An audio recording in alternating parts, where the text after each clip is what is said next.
Hello guys, welcome to my YouTube channel. And आज हम discuss करने वाले हैं इन्वर्टिब्रेट्स का अगला topic, development patterns in invertebrates. तो इसके आधार पे हम इन्वर्टिब्रेट्स को दो टाइप्स में डिवाइड करते हैं, प्रोटोस्टोमिया एंड ड्यूटेरोस्टोमिया। प्रोटोस्टोमिया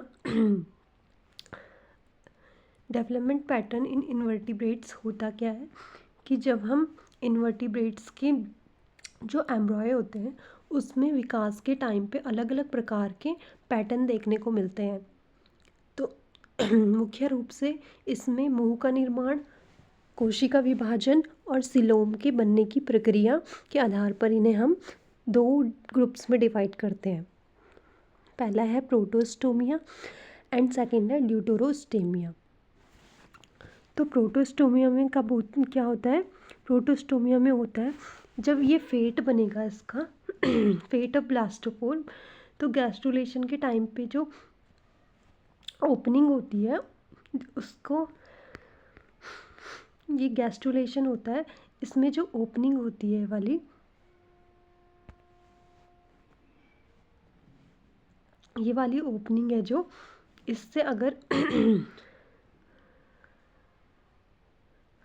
इससे पहले अगर माउथ बनता है तो इसको हम प्रोटोस्टोमिया कहते हैं। वहीं अगर इस ब्लास्टोपोर यानी कि ये जो छेद है यहाँ से अगर पहले एनस बनता है तो इसे हम ड्यूटेरोस्टोमिया कहते हैं। तो इसी के आधार पे हम इसे दो तरीके से डिवाइड कर सकते हैं।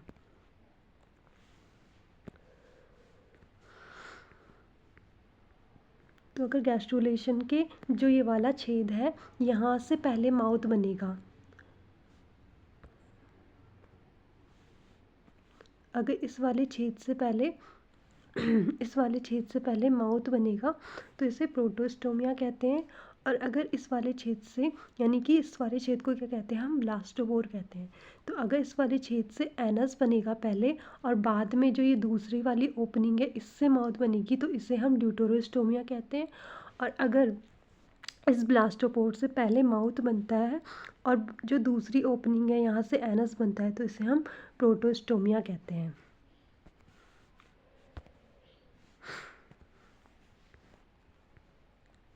तो वही बता रखा है इसमें कि गैस्ट्रुलेशन के टाइम पे जो छेद है जिसे ब्लास्टोपोर कहते हैं, उससे अगर माउथ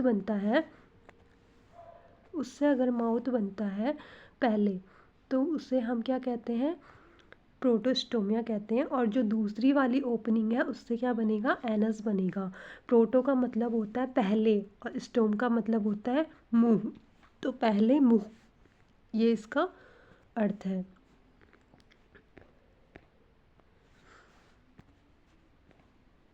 और क्लीवेज ऑफ पैटर्न तीन टाइप से हमने बोला था कि कैसे फेट ऑफ ब्लास्टोपोर को देखते हैं, दूसरा हम क्लीवेज पैटर्न को देखते हैं और तीसरा सिलोम किस टाइप की है।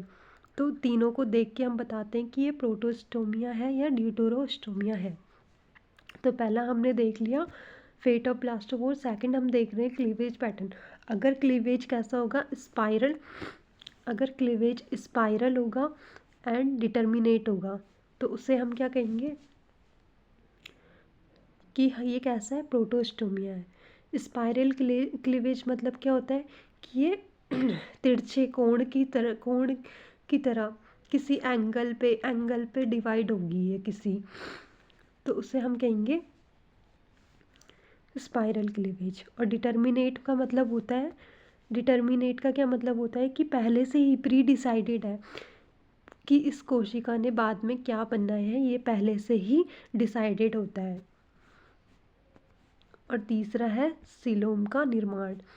अगर मीजोडर्म की स्प्लिटिंग से बनेगा, उसमें इससे पहले वाले टॉपिक में भी हमने पढ़ा था, अगर मीजोडर्म की स्प्लिटिंग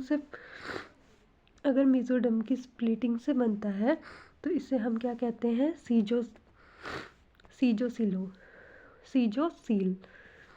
सीजोसील कहते हैं। और चौथा है शरीर का विकास पैटर्न। तो इसमें क्या देखने को मिलता है, बायलैटरल सिमेट्री देखने को मिलती है। और शरीर कैसा होता है, सेगमेंटेड होता है, जैसे कि किस में होता है, एनिलिडा में होता है, केंचुए वगैरह में होता है। और शरीर के भाग जैसे सर, वक्ष, उदर स्पष्ट रूप से होते हैं। और इसके एग्जाम्पल हम देख लेते हैं, प्रोटोस्टोमिया के एग्जाम्पल है। प्रोटोस्टोमिया में कौन कौन सा एग्जाम्पल आते हैं, एनिलिडा, मोलस्का और आर्थ्रोपोडा। अब हम चलते हैं अपने सेकंड, इसी के जो सेकंड था ड्यूटेरोस्टोमिया। ड्यूटेरोस्टोमिया में कैसे दो एग्जाम्पल देखने को मिलते हैं, इकाइनोडर्मिटा एंड कॉर्डेटा।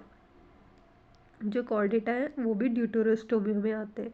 तो इसमें क्या होता है कि जो ब्लास्टोपोर की, जो हम इससे पहले भी ऊपर देख चुके हैं,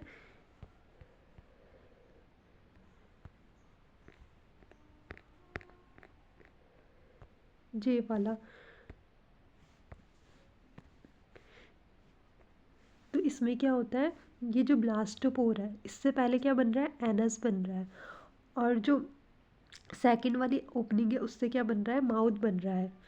तो इसको क्या कहते हैं, ड्यूटेरोस्टोमिया। तो वही है इसमें कि पहले एनस बनेगा और फिर बाद में दूसरी तरफ से माउथ बनेगा। तो ड्यूटेरो का मतलब होता है दूसरा, और स्टोम का मतलब तो हमें पता ही है, मुंह। तो यानी कि दूसरी साइड से मुंह बनेगा, तो उसे ड्यूटेरोस्टोमिया कहते हैं। क्लीवेज पैटर्न क्या होता है, इसमें क्लीवेज पैटर्न रेडियल मिलता है, उसमें कैसा था, स्पाइरल था। इसमें इनडिटर्मिनेट होता है, यानी कि जो पहले से क्लीवेज में प्रारंभिक कोशिकाएं पूर्ण जीव बना सकती हैं, और इसमें पहले से डिसाइडेड नहीं रहता है कि कौन सी कोशिका क्या बनाएगी।